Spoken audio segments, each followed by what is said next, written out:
Soyez les bienvenus, on va jouer dans cette émission et on va aussi découvrir des talents dans nos territoires, dans nos régions, bref, un peu partout en France. Quand je dis qu'on va jouer, c'est qu'on va parler de jeux et de jeux de société, mais pas que, avec notre invité Jean-Thierry Winstel. Bonjour. Bonjour. Merci d'être là. Vous êtes le président fondateur des jeux de plateau, mais pas que, encore une fois, on va l'expliquer.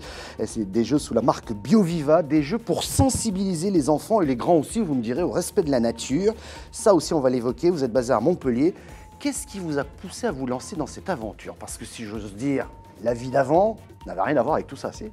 Alors la vie d'avant, si, quand même, elle était déjà consacrée au respect de la planète, au respect de soi, au respect des autres, au respect du monde. Mais dans le cadre de mes études, puisque j'ai démarré mon entreprise à peine après avoir fini ma coopération, parce qu'à l'époque, quand on était étudiant, on pouvait éviter l'armée et faire la coopération. Et là, je suis parti dans les Caraïbes mettre en place un parc marin qui était un superbe projet. C'est là où que j'ai pris conscience de l'impératif, de l'impérieuse nécessité plutôt de développer des outils de sensibilisation au monde vivant. Oui. On va voir comment vous le faites. Pierre Pelouzet, bonjour. Bonjour, Michel Picot. Ça vous a fait sourire quand il parlait de coopération, ça rappelle des souvenirs, c'est ça? Ça rappelle aussi des souvenirs, bien évidemment. On a encore à l'âge de ceux qui ont fait l'armée et qui ont pu bénéficier de coopération.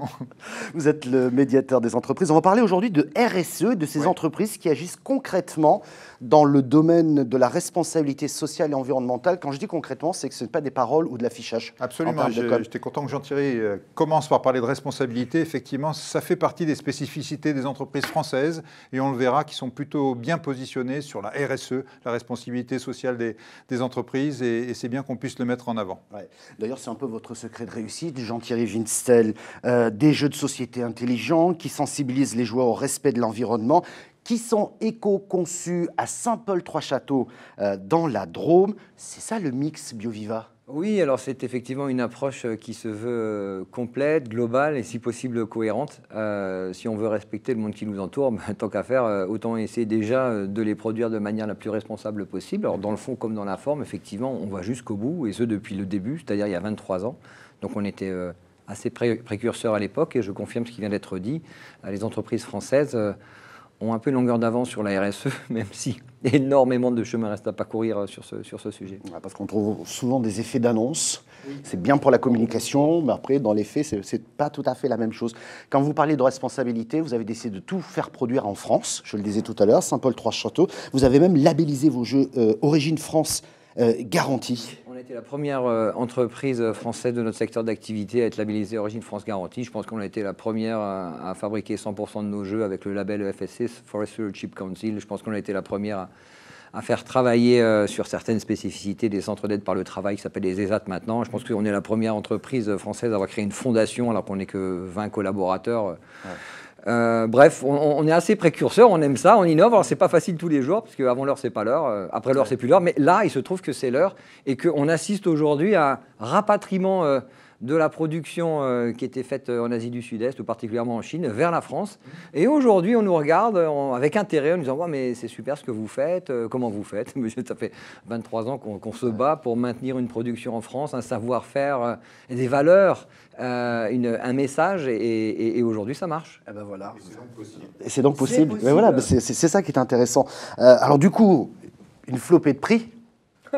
30 participations. 30 trophées, 30 prix, enfin bon, quelque chose d'assez incroyable, créé en 1996, vous le disiez. Le premier jeu était vendu, je crois, 2 ans plus tard, parce qu'il a fallu le concevoir. Oui. Petite parenthèse, comment est-ce qu'on conçoit un jeu ? Alors, il y a plein de manières de les concevoir. Il faut savoir que les Français sont, je pense, aussi les champions du monde de la conception de jeux. Tous les mois, on reçoit des auteurs, enfin des jeux, des prototypes envoyés par les Français. Alors, malheureusement, généralement, on n'en retient pas, ou très, très, très rarement. Mais le Français est très créatif, il faut le savoir. Mais chez nous, c'est un savoir-faire précieusement conserver, garder, développer. Et en fait, chez nous, tout le monde participe à la co-conception. On a ce qu'on appelle un BioViva Lab, avec une méthodologie où on invite nos parties prenantes. Il y a toute une chaîne de réflexion sur la conception. Il faut savoir que le premier jeu, BioViva, c'est plus d'1 an de travail. Et la plupart de nos jeux, c'est des mois de travail à plusieurs. On a des rédacteurs, on a des game designers, on a On a voilà, des testeurs, on a absolument tout. On a évidemment les enfants, les parents, les enseignants, on réunit tout le monde pour concevoir le meilleur des outils pédagogiques en fonction des thématiques abordées. Ah, donc ça veut dire qu'il y a forcément beaucoup d'idées qui jaillissent, toutes ne sont pas bonnes à garder, ou toutes ne peuvent pas aller jusqu'au bout parce que vous vous dites au final c'est trop compliqué, on ne peut pas jouer. C'est un petit peu ça, mais c'est vrai qu'il y a un vrai savoir-faire. Ouais. On voit surtout une boîte de jeux dans un rayon, mais on ne connaît pas toute l'histoire qu'il y a derrière. Et puis quand même, en tant qu'entrepreneur, le plus sympa, c'est quand même la création. C'est clair. C'est clair. Quel est le jeu qui a le mieux marché chez vous? Alors nous, on a une collection qui s'appelle les Défis Nature, qui est honnêtement en train d'exploser les compteurs. On en fait 500 000 par an. On vient d'obtenir le Pion d'Or pour avoir dépassé les 2 millions de pièces vendues. Ce sont des petits jeux de cartes au démarrage sur les espèces en voie de disparition. C'est un phénomène de cours de récré et c'est juste incroyable. Encore ce week-end, on en parlait, les gamins raffolent de ces jeux qui sont à la fois intelligents, très éducatifs et super drôles. Ouais. Alors on va regarder qu'en France, il y a aussi beaucoup de talents dans le domaine des jeux et des jouets. Nos entrepreneurs, vous allez voir, ont beaucoup d'imagination. C'est ce qu'on va découvrir dans le rendez-vous Éco-Région. De la conception à la fabrication, c'est un véritable savoir-faire. Il faut quand même avoir un geste sûr, plus sur le petit jeu où là on maîtrise tout, avec y compris la sérigraphie en atelier. Stratégie, réflexe ou adresse, alors Toujou fabrique et commercialise des jeux depuis 1978. Les gens se tournent vraiment vers le Made in France, vers quelque chose de plus durable, la proximité des artisans, etc. Et je pense que les gens ont vraiment envie de se retrouver autour des jeux. De nouveaux concepts de jeux ont été élaborés et l'année prochaine, cette biosphère devrait faire des émules. L'idée de ce produit, c'est d'expliquer aux enfants comment fonctionne notre planète. Donc on a vraiment les couches de terre qui sont ici en dessous. On va mettre les graines avec les plantes et on va créer au-dessus un choc thermique avec les glaçons. Ça va recréer ensuite le cycle de l'eau. Outre l'écologie, l'autre tendance, c'est le coding. En appuyant sur OK, le robot va se déplacer sur la table et va reproduire la ligne de commande que l'enfant avait rentrée au préalable. En France, plus d'1 million de jeux Clémentoni sont distribués dans près de 1600 commerces spécialisés et 1200 grandes surfaces. Selon son directeur, la fabrication de boîtes de jeux reste indémodable. Dans un marché national pourtant en baisse, l'entreprise poursuit son développement. On continue à investir dans du matériel. On est en train de travailler avec une entreprise auboise pour améliorer la productivité. Autre voie de développement, la fabrication de jeux sur mesure. AgriQuiz pour un magazine qui s'appelle France Agricole. Vous avez la cathédrale de Reims pour l'association des amis de la cathédrale de Reims. Ce levier de croissance représente aujourd'hui près de 40% du chiffre d'affaires. Voilà donc les talents que nous avons repérés dans notre région. Jean-Thierry Winstel, ça vous a... J'ai vu que vous remarquiez notamment le jeu, la biosphère, c'est ça Oui, parce que ça rejoint un peu votre univers aussi, quelque part. Oui, on les connaît bien, ils font des bons produits. Alors, nous, on évite tout ce qui est plastique et matière issue de non renouvelables, mais ça reste des bons produits. Quels sont vos projets aujourd'hui? Waouh. On a une Ils sont minute. nombreux. Alors en termes de développement, c'est de doubler notre catalogue de jeux, donc de passer de 200 à 200 produits d'ici 1 an et demi, 2 ans. Quelques opportunités à l'export. Donc ce sont des nouveaux pays.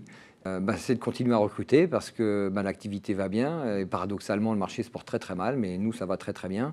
Donc c'est tout azimut. Et puis aussi le projet de fondation, c'est de poursuivre de nouveaux projets caritatifs à destination des enfants du monde qui sont en difficulté.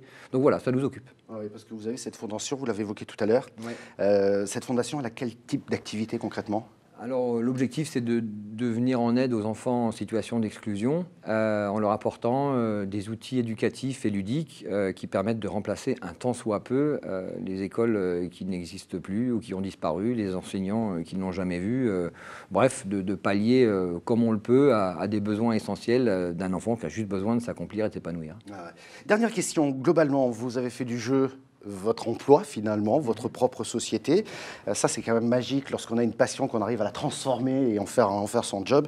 Si vous aviez un conseil à donner à celles et ceux qui souhaiteraient créer leur entreprise, vous leur diriez quoi? Pugnacité, croire en soi, confiance et puis se moquer un peu du qu'en dira-t-on. Il faut prendre des risques et puis il faut les assumer. Ça ne marche pas tout le temps, c'est très risqué. Mais c'est le prix de la liberté et pour moi l'entreprise c'est avant tout un formidable, le plus beau, le plus bel outil de liberté. Voilà, et lorsqu'on est à la tête d'une entreprise, être responsable socialement et environnemental, c'est quelque chose qui vous a marqué. Et c'est ce que nous allons voir avec le médiateur des entreprises, c'est l'heure de son rendez-vous. Pierre Pelouzet, qu'est-ce qu'on met dans la RSE ? Dans la RSE, il y a les 3 piliers classiques, l'environnemental, le social, et puis tout ce qui est éthique, tout ce qui est responsabilité au travers de son écosystème. Et c'est important, on l'a vu, on voit des consommateurs, c'est ce qu'on voyait dans l'exemple précédent, qui vont aller vers ces jouets parce qu'ils ont un côté responsable. Et si vos jouets marchent bien plutôt que d'autres qui marchent moins bien, il y a probablement une part de cette responsabilité, de cette notion d'environnement qui est inclue là-dedans. J'aimerais que ce soit la même chose pour toutes les entreprises, les grandes avec les moyennes avec les petites. D'autant que nous voyons dans une étude que nous menons tous les 2 ans avec une société qui s'appelle Ecovadis, qui interroge des milliers et des milliers d'entreprises, que les entreprises françaises sont parmi les plus responsables au monde. Donc on a tout intérêt à mettre ça en avant, à promouvoir cette responsabilité, à pousser les entreprises à travailler entre elles, à promouvoir le Made in France. Pas juste parce que c'est du Made in France, parce qu'en achetant français, on achète de la responsabilité. Là, vous avez fait plaisir à Jean-Thierry, qui produit en France. Donc, effectivement, il faudrait souligner que les grandes entreprises jouent le jeu. Elles sont souvent exemplaires dans ce domaine-là en France. Les petites, c'est un petit peu plus difficile, sachant que les grandes ont quand même une réglementation à respecter. Les petites n'en ont pas. Mais elles commencent à s'y mettre à l'image de ce que fait BioViva. Plus qu'elles commencent, en fait. La France est sur le podium. Elle est 3e mondiale sur la responsabilité dans cette étude. Elle était 5e il y a encore 2 ans. Donc, on voit qu'il y a des progrès forts. Et les PME ne sont pas en reste. Elles sont 5e à l'échelle mondiale, ce qui donne un positionnement extraordinaire, bien en avant de la moyenne des pays développés, encore plus en avant de la moyenne des pays mondiaux, je pense notamment aux BRICS, au fameux Brésil, Inde, Chine, etc. Donc, vous voyez, ces entreprises françaises s'en sont saisies. C'est vrai que la loi les y pousse de plus en plus. Je pense notamment à la loi sur la responsabilité, qui a rajouté une couche sur la partie responsable, qui manquait un petit peu en France sur la partie éthique. Donc maintenant, ces entreprises françaises sont 100% responsables. Encore une fois, il faut que les grandes entreprises achètent sur ces entreprises françaises, les moyennes sur les petites et les consommateurs sur les petites, les moyennes et les grandes. Parce que quand vous achetez français, maintenant vous achetez un niveau de responsabilité exceptionnel. Profitons-en, on a ça dans notre pays, il faut les faire travailler. Et dans la RSE, il y a aussi ce volet confiance en l'autre, envers ses fournisseurs, etc. et qui est bon pour le business. La création de richesse globale, il faut que toute la chaîne de la valeur soit concernée, comme vous le dites. C'est en tant que citoyen consommateur qu'on a le pouvoir de décider. Absolument. Et la boucle est bouclée, puisque vous savez, le rôle du médiateur, c'est de créer de la confiance. Derrière cette chaîne de RSE, il y a une chaîne de confiance. Si tout le monde travaille dans la confiance, c'est bon pour l'emploi, c'est bon pour l'investissement, c'est bon pour le développement économique, c'est bon pour notre pays, donc allons-y. Merci Pierre Pelouzet, médiateur des entreprises. Merci Jean-Thierry Winstel, président et fondateur de BioViva. Retrouvez cette émission en replay vidéo sur le site de l'émission, mais vous avez également une version de podcast audio, je vais y arriver, pour retrouver l'intégralité de cette émission. Merci de votre fidélité, à très bientôt.